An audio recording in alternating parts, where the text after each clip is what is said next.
This is the Nerf PRO Torrent. It is one of two new blasters in the Nerf Pro reboot line. This one being the $30 Springer. I did review the electric flywheel powered sender roughly 3 weeks ago. You could check that out after this one if you want. If you guys saw that video, you'll find out that we were not too fond of it here at Not Enough Nerf. But the main problem with these blasters is far more complicated than that. Does the Torrent fare any better than its sibling is the big question here. Let's find out.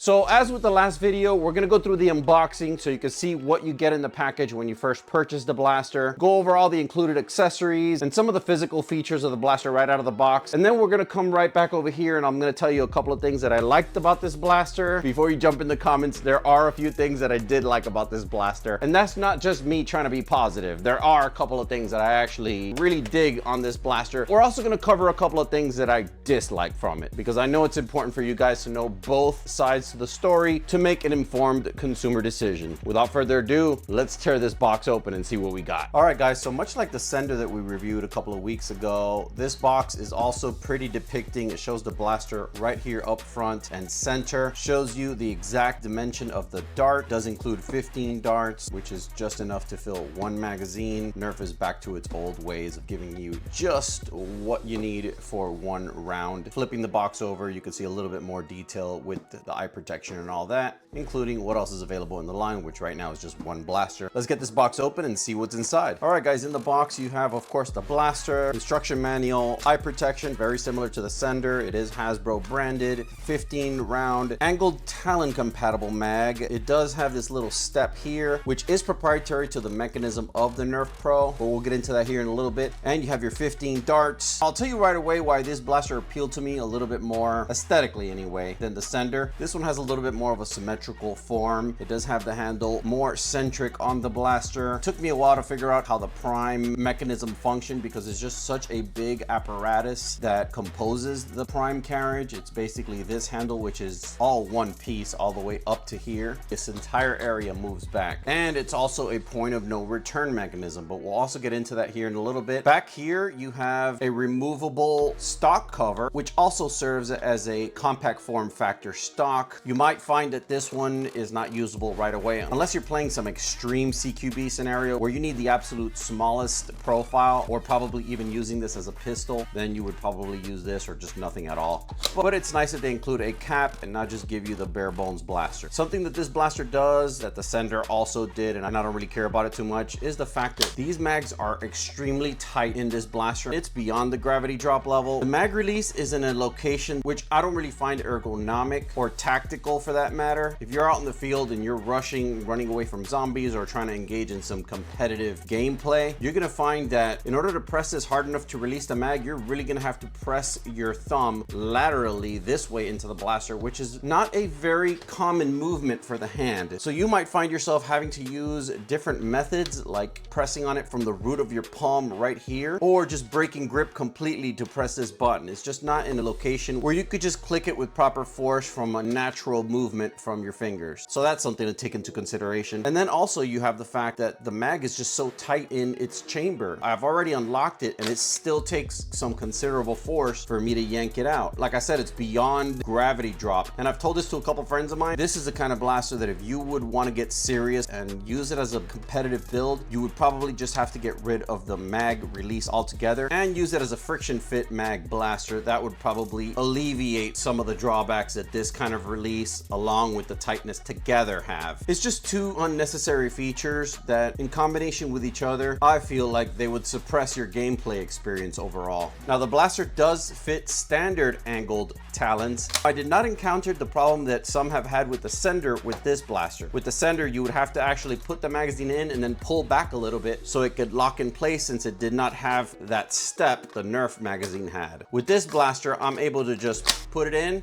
and it's already in its lock position. I believe this is also compatible with slim Talon mags, which is a Nightingale mag, and I believe Joel King was able to achieve that. You can go to his Instagram and see what kind of shims he used to allow that to be possible. Small little detents here for releasing this cap, and then here you have this new switch trigger lock, which is a physical obstacle lock. Will not let your trigger travel when it's in the lock position, and when it's in the unlock position, your trigger will travel regardless of there being a mag in the blaster or not. Nerf Pro logo on one side and not on the other, although it is embossed on the other side. Very typical of Nerf blasters through and through the years. A couple of the things that I do not like right off the bat. No trade secret, I have a beard, and sometimes it's longer, sometimes it's shorter, but regardless of the length, because of the shortness of this stock, when I do shoulder the blaster for more stability, like I mentioned in the unboxing portion, this entire section is one piece. I know it's cool for designer points and collectivity points, but for operational efficiency, if you do have a beard like me, you're definitely gonna lose some beard hairs, but if you don't, there's still a chance you might pinch your cheek. The way that this entire apparatus moves all the way back is way past the plane of your face. Shouldering this blaster with its included stock anyhow is completely out of the question. That might be a minor gripe to some of you that don't really play with the shouldering stock style, or plan on putting a larger extended shoulder stock, or plan on using this as a pistol. So I said, let's start with the minor ones, and then we're gonna ease into the ones that are a little bit more serious. Another minor thing, and I'm sure it's one of those factors that Hasbro leveraged with cost in order to give us a pro value Springer under $30, it does have a plastic barrel. Plastic barrels inherently known to seal a lot less efficiently than metallic or even composite barrels, but I just thought I'd mention that along with the minor things ahead of time. Because of this entire apparatus being one piece, there's a lot of body parts that come in contact with the frame of the blaster when you're priming, and that adds to extra crunchiness and just a cheap, non-polished feeling.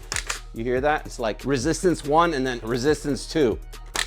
See that? More on that towards the end of the video, because we're still talking about the things that I dislike up front, so then we can get to the things that I do like. Being that this is a pro blaster, Nerf went with the standard original N-Strike rails. Although this is good for all your N-Strike attachments, you are wielding a pro blaster now that shoots over 160 FPS. You'll probably have to use an adapter or 3D print a complete muzzle front end that has Picatinny. I have already seen them. And again, we keep going back to things that you have to do post-purchase. So as long as you're comfortable with doing that, we can move forward and move past these shortcomings. Like I mentioned during the unboxing, this mag release is just very unergonomic, so I'm not really happy about that. For the most part, I do like the symmetrical design of the blaster, like I mentioned earlier. I just like the compactness of it. Futuristic, something like out of Perfect Dark. I don't know if you're old school and you like to play N64, something that Joanna Dark would find in some top secret government lab, and she would pick it up and use it.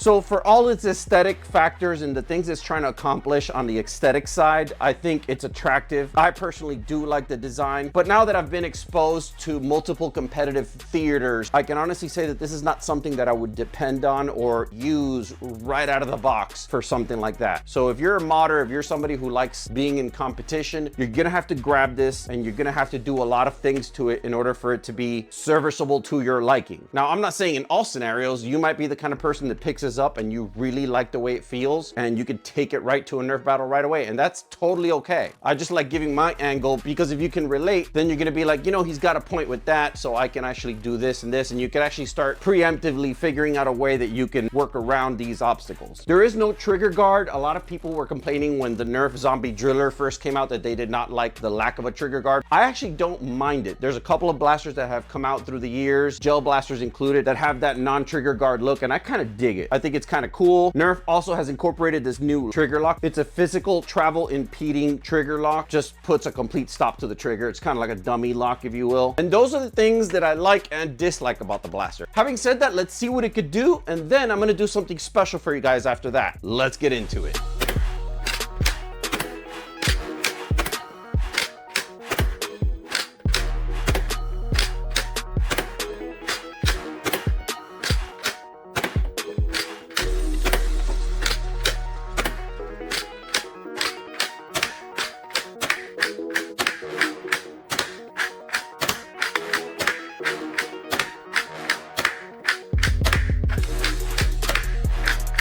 So obviously everybody's gonna have something they like and don't like about almost every single blaster. There's no perfect blaster. It's almost impossible, and it should be impossible because that's what allows companies to continue and create better and better products over time. However, just for this video, I wanted to do something that I haven't done before, and I wanted to get the opinion of somebody else who has actually had some playtime with this blaster, give you a different angle and a different perspective. My buddy Jolt King agreed to come on the video and give his experience. So without further ado, guys, let's listen and see how Jolt King's experience went. Hello everyone, I'm Jolt King 627 and I have thoughts on the Nerf PRO Torrent. I'm gonna cut right to the chase. Off the shelf, this product gets a failing grade. At first, I was very excited for this product. I ordered it the instant it dropped on Walmart.com. But when I got it, I was horrified to find the numerous quality control issues. Out of the box, my unit didn't even work correctly. I had to remove one of the trigger locks because it kept seizing up the trigger randomly. When the blaster jammed, the internal ratchet mechanism prevented me from clearing said jam, which was not a fun experience. The magazine release spring was grossly overspec'd, making it a nightmare to remove the mag. The prime had an unacceptable crunchiness to it, which was caused by 4 small shell ribs rubbing against the slide. I had to remove these on both sides of the shell to get anywhere near a comfortable prime. You may have noticed that in these clips I am using Worker Nightingale mags, which is made possible by a 3D printed shim that I have shoved down the mag well. All in all, unless you really like the form factor and are willing to put in the effort to fix the blaster, I can't recommend this product to anybody. Obviously, different people are gonna have different experiences. The big takeaway from all this, from listening to his testimonial on the blaster, processing my own experience with the blaster, I've come to the conclusion that consistency seems to be the biggest shortcoming on this particular rollout from Hasbro. I see a lot of people online having good experiences and a lot of people online having bad experiences. I think I had a better experience than Jolt King, and that sets a perfect example of how different the consistency can be per batch, per customer, per area. We don't really know. For what it's worth, I'll leave you with these closing words. If you're somebody who is willing to put time and effort into making the blaster yours, into making it function the way you want to in case it doesn't right out of the box, then I'd say it's a pretty good deal for $30. It's only gonna get cheaper from here. It will eventually go on sale and maybe even clearance where you could even pick it up cheaper. If you're somebody who don't think you can overcome these obstacles, then I'd say there's a couple of better choices out there. X-Shot is really killing the game when it comes to value for what you get. The Long Shot was a really good blaster and included a lot for $30, and now the Fury, their bullpup version pump action Springer, is also gonna be under $25. That's gonna be a really good value too. I hope this video was helpful and informative. I will catch you on the next one. Stay blasting, foam fam.